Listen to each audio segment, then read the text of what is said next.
Hello and welcome to the Leaders of Tomorrow, the only show right now on Indian television where you, the MSME, get center stage to voice your opinions and thoughts. This is ETNA's special daily initiative to give MSMEs and entrepreneurs the opportunity to be front and center on every industry and area that matters to you. Today on the show, we're talking about the regulatory framework and the changes that the realty space in India has seen, and talking specifically about the changes for the housing market. To discuss that, we have our experts in studio. Let me start with Pranay Vakil. He's the chairman of Praron Consultancy. We have Rohit Poddar. He's the MD of Poddar Housing. We also have Rajan Bandelkar. He's the vice president Neredco West. He's also the MD of the Raunak Group.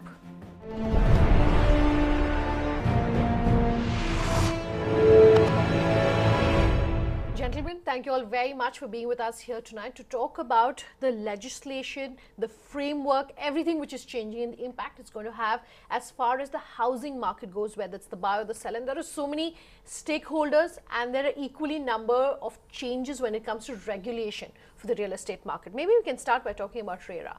Let me start with you, Mr. Vakil.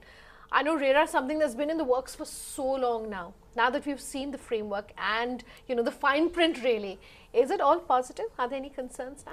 Well, it depends on which state you're talking about, because as you know, some of the states have taken liberties with what the center wanted, right?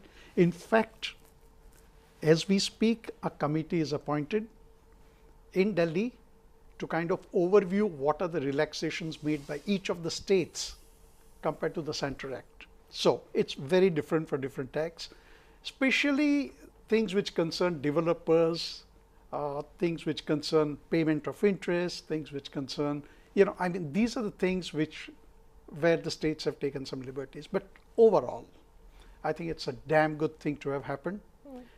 Regulation was needed in real estate and it has finally come. That is going to really up the confidence that the buyer has, is going to up the confidence that the lender has in lending money. And I think overall, I think it's a good thing to have happened. Okay, Mr. Bandelkar, would you agree?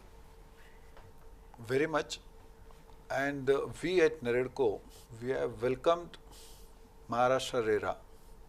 And I want to once again mention and congratulate even Maharashtra government, the Honorable CM, as well as our chairman, Gautam Chatterjee. We have got excellent human being as a RERA chairman who has got all positive approach for all the segment of the people. It is not only for developers, even for consumers also he is very proactive. And I have earlier also in my talk shows and in my interviews I have mentioned RERA. I don't know why people are worried or scared. It is very, very simple. I have explained RERA in just 2 words. 2 words is that speak truth. Would you agree? I think so. I think it's been a long it's been a long time coming as an act, and I think that if you just follow the rules, it's quite simple. I mean, as a developer also, I think if you just follow the rules, the chances of completing the project on time, delivering good quality product becomes that much easier. So I think it's a very well thought out act, and I think the government of Maharashtra has actually implemented it in a very practical way. So I'm very positive about the act. Only one thing what we are telling, what is a miss in RERA is that they are telling us to follow each and everything. But unfortunately, all the approving authorities, they are not at all anywhere near to the ambit within the RERA rules. As well as today, we don't get raw materials. See, cement prices, you must have seen, cement prices have risen at least 40%. In last 3 months, there's nothing. If you see any price indexation, everything has gone down, people are telling. But the cement and steel prices are increasing. We don't get sand, we don't get metal. The government is sitting, environment people are telling you don't take the quarries and do. If we don't get raw material, how we are going to construct, how we are going to build? So there's still a lot of concerns. Yeah, because what happens, we have to give them the possession date. And if you don't get material, how you can complete your work? So that's a big question mark which government needs to interfere and implement and bring them into the ambience. So it's a good thing for the buyers because right now it's definitely profitability and it's definitely accountability rather for them. But as someone who's in the space, as a developer, talk to our MSME viewers about what and how the responsibilities and the challenges are changing for builders. So I mean, the point is this: you have to. I mean, I'm not giving a generalization, but in the past, people have taken money into one project, put it into the other, and so on and so forth. That's not allowed. It shouldn't be allowed in the first place. It's not allowed anymore. I mean, I'd first urge all the developers to read the act in detail, and go meet their lawyer and figure out what is it that will affect them practically in their project. But there are a few basic rules. Okay, 70% of all monies that come in have to be spent on the project itself. But that doesn't mean only material. It can be spent on your overheads and salaries as well. Okay, 30% is basically kept there, which has to be kept until the end of the project. Sorry, so 30% can be removed from the escrow account as profit based on the budget which you actually give. So be very careful in making your budget. Talk to your chartered accountant, talk to your engineers, talk to your contractors, and so on and so forth. Make a proper budget, and then make sure you adhere to the budget. I think this is one of the major. Is this going to impact profitability though? I don't think so at all. I mean, it may affect somewhat your treasury income, depending on how much treasury income you have. But other than that, I don't expect profitability to be hurt by this. I think, in fact, in the medium to long term, once the market reacts to the act and starts complying with it, you'll actually see projects being completed on time, which means you'll actually make more money as a developer. The prices could go up, and let me explain to you why. Most developers were taking on a project, sometimes in collaboration with or joint venture with a landowner. So their investment was really going into construction, marketing, and all of that, right? Now, there was a peak requirement of investment. You build a brochure, you start taking your bookings, you take the money, sometimes even have negative working capital. Now, you will not have that benefit. The amount that you are required to invest into the project will be much higher after the RERA has come in, because only after the approvals are received that you can take the booking, all of that, So therefore, it could reflect onto the price, because the peak investments from developers will go up in every project compared to what it was before. Okay, so fair enough. I want to talk about the impact that an increase in prices is going to have for MSME developers. But before that, you were talking very briefly about GST. That is the other big regulation that the industry is seeing. What is going to be the immediate impact? What should MSME developers keep in mind about the biggest changes which will come in under GST? See, I will tell you, people who are worrying about RERA, they shouldn't worry about RERA. The bigger worry is GST. Bigger worry, or there are so many implied implications of GST, which even today, see, government is also working on it. Earlier, if you see, we had abatement on land cost, which I believe today government is not ready to give abatement on land cost. And if they don't give abatement on land cost, let me tell you very, very honestly, the prices in all metros, it is not Mumbai, all metros, the prices will go at least 10 to 12% higher. And that will be not because the government, neither the developer is going to benefit it, only consumer is going to be penalized and government is going to get advantage of it. Do you think all of these things will get sorted out as we go, say, into 2018? By then these teething problems would have been sorted out? I doubt, because once the government knows that they are going to get money, none of the government, see, whichever taxes or whatever prices have increased, they have never come down.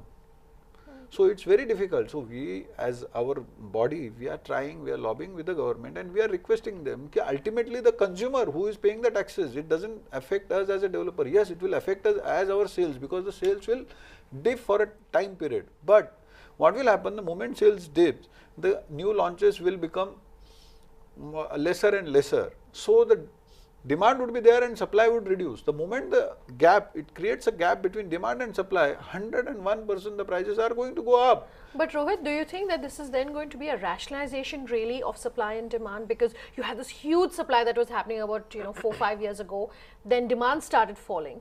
Now is it going to be that both are going to match? I think it depends on the sector in which you're actually addressing. Just to go back to a point that Mr. Vakil is actually making.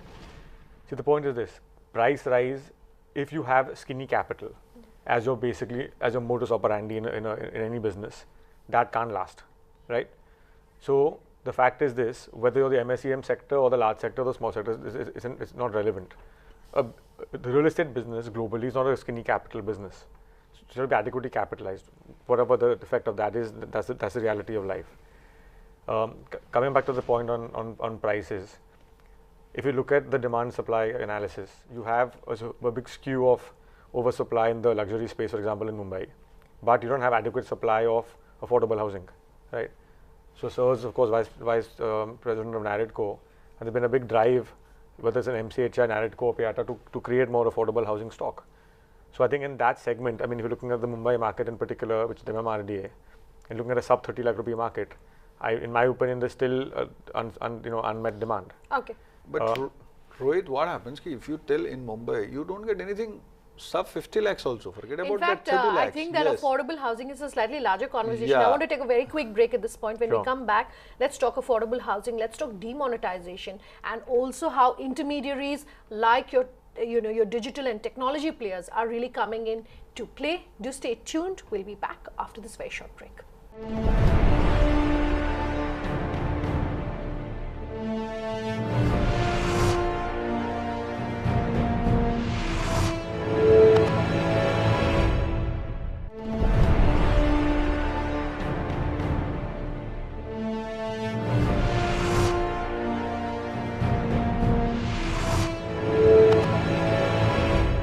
Welcome back. We are discussing all the changes in policy and regulation that we're seeing for the housing market, whether you are an MSME developer or for the buyer. Just before we took the break, of course, we're talking about two critical pieces of legislation, RERA and GST, and I understand you have a point to add to that, Mr. Vakil. Well, I want you to take a big sigh of relief as far as GST is concerned, because something which we feared the most has not happened. Which is? Let me tell you.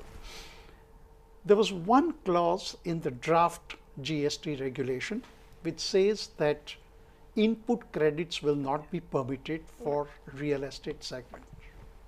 That has been removed.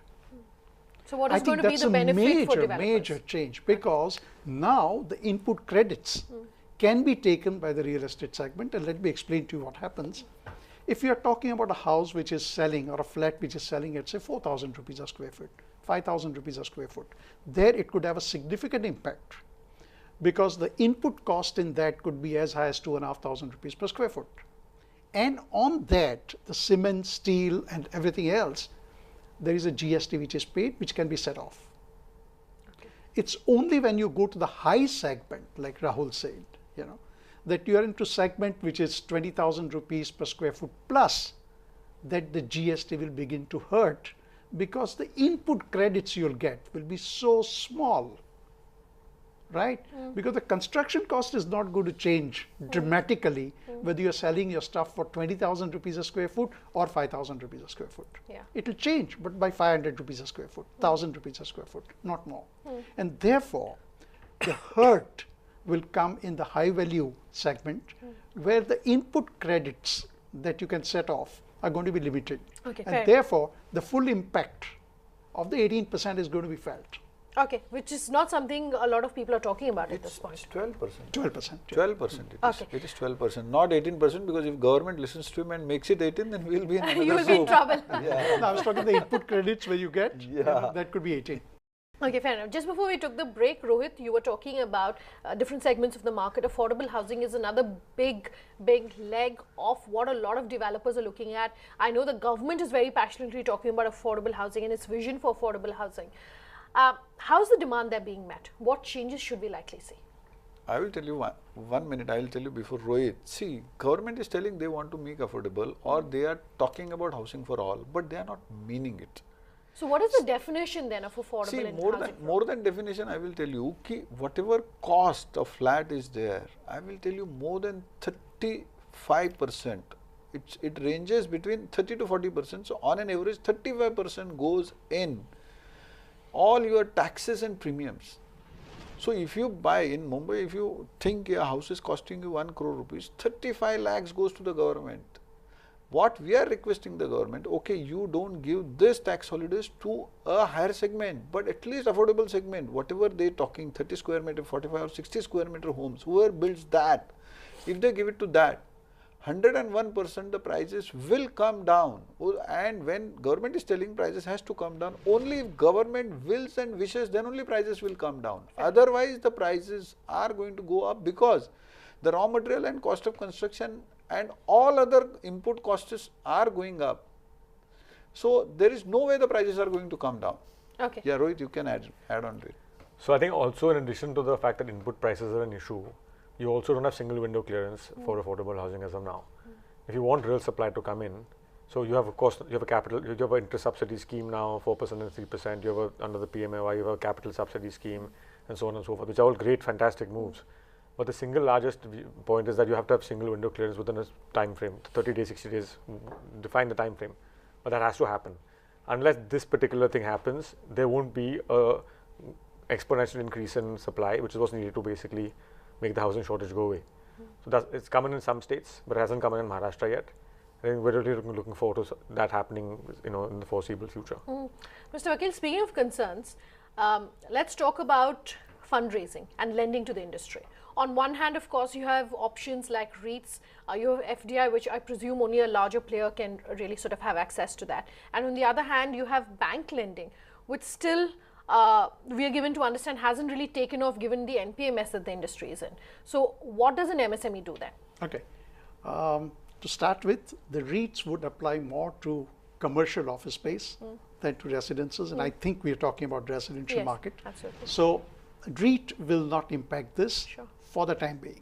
Although I would like REITs to come to residential the way it's happening in the United States. Then give us low interest rates, sir. Yes, and although the rental income would be smaller than in commercial office space, the appreciation is much greater and the REITs can exist in that field, to my mind. But let's not talk about that, right? Now, coming to other sources of borrowing, there are only two possibilities, debt or equity, sometimes mezzanine funding, right? Now, equity is a very expensive way of borrowing money. Do we see a lot of companies doing that though? Companies are doing it to improve their debt equity. No option. Because for every 1 rupee that you take in equity, you can then borrow 2 rupees in debt. So actually you can get access to 3 rupees. And what you're saying is really sad if you're saying that they don't have much of an option when they're borrowing. Because you try and understand, these banks, they are not lending you. See, if you put up a factory, so in factory they give you for land, machinery and everything, plus they give you moratorium. And when this factory doesn't work or it goes into BF or anything, they recover the money by selling the land only. But unfortunately, if you tell you are doing a real estate project, they don't fund you on for land or anything. They only fund you for construction. Okay, I want to come back to what that's driven by Reserve Bank more than the banks. Sure. Because the Reserve Bank has regulated that the banks cannot lend for buying of land. So this is the time for change. See, when we are telling, when you are bringing in RERA and so many rules and regulations, when you are regulating the developers, so ultimately if you only regulate them and don't give them the free hand or free capital, access to the capital, what I mean to say. So once again, this industry cannot progress. But industry has found their way out because 50% of the developments today are happening on a basis of a joint venture with the landowner. Is that the best model to have? Not. Well, one of the companies I'm connected with, we've got 54 projects which are only done on joint venture basis. Yeah, but what will happen today under RERA, what happens? RERA, you have to register that landowner as a co-promoter, and the landowner can withdraw his money in the proportionate whatever the construction is done, and he can only withdraw his entire money only after he gets occupation certificate. So whatever joint venture projects earlier you have signed, see, if you see today RERA registrations also, the number is not rising up. It's one of the basic reason is joint venture projects. In joint venture projects where there is land, at least they have a co-promoter introduced. But where there is revenue sharing, it is not even the person who has given the land and having a revenue share model, he has to depend on the developer entirely. Okay.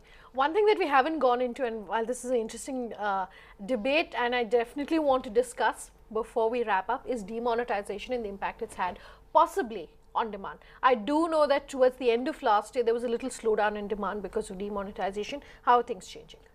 Well, I mean, I think last year, I mean, in our segment, the demand didn't fall off. It went off a precipice. Okay. When you have customers who don't have money to go and eat food or to go home in a taxi, the last thing they want to do is buy a flat. So November, December, Jan basically was a write-off. Once you had money in the ATM machines coming in, Feb, March, the demand basically picked back up, and now it's pretty much back to normal. So in summary, that's what happened. Okay, so there hasn't been any concern out of that. But let's talk. Rather, I will tell you, demonetization didn't at all affected real estate. I will tell you why. Because in affordable segment, see, the major demand is in affordable segment, and post IT boom or telecommunication boom, majority of the deals were happening in full check payment only. See, whatever the money was required, it was either required to get your approvals or to get the lands. See, we never used to get money very rarely we used to get money from the buyer in cash. It was all in check payments. Okay, we've spoken about the multiple stakeholders in this industry, whether it is buyers, the sellers, the government, or even the bankers. But I want to come to you, Mr. Vakil, and talk about the intermediaries that we're seeing in this space. Increasingly, a lot of homes we see are being bought and sold on digital and online platforms. If you had one piece of advice for MSMEs about how they should be able to leverage the digital platform, what would it be? Okay, talking of intermediaries, there are two kinds. Yeah. Ones which you talked about, they're dependent on the technology. They use extensively the technology to kind of market their and stuff. The others are the traditional ones that we've normally The traditional ones. And if you're talking of the high value segment, I think the traditional broking will definitely continue to have its say. Nobody is going to buy a flat without seeing it, you know. Whereas in technology, what happens is, and let me give you an example. I wanted to buy a flat for my daughter in one of the constructions where only the plinth had come up. And I was buying a flat on the 28th floor. So I said, what is the view going to be? He took exactly half a minute to show me exactly what the view will be from the 20th floor. Because he had installed a camera on the crane, you know, which goes exactly to that level. Of course, drone also is a possibility, but then drone has its own But how problems. should MSMEs use these opportunities? Now, as an intermediary, if you are able to tell your buyer everything about the project, including the view that he will get from what angle, what level, what is the transparency of the pricing, and all of that, you know. And now it's far easier because RERA registration, he will have access to that information, you know. So I think knowledge will replace, you know, the sweet talk, because you can't sweet talk somebody into buying it. You'll have to convince him with facts and figures and knowledge, you know, compare it with similar projects in the same area and all of that, which an intermediary will definitely do. Okay, on that very optimistic note, thank you, gentlemen, very much for being with us here tonight. That wraps up this panel discussion on all the changes that you, the real estate developer, that you, the real estate buyer, can expect to see out of all the multiple regulations that this industry has seen. If you have any thoughts, any opinions that you want us to hear, do remember you can always write in to us at leadersoftomorrow@timesgroup.com. You can reach us on social media. You can tweet at me personally, in fact, on Sunanda_J, or call us on that number you see on your screen. We promise to have all your questions answered. Thanks for watching. Have a good night.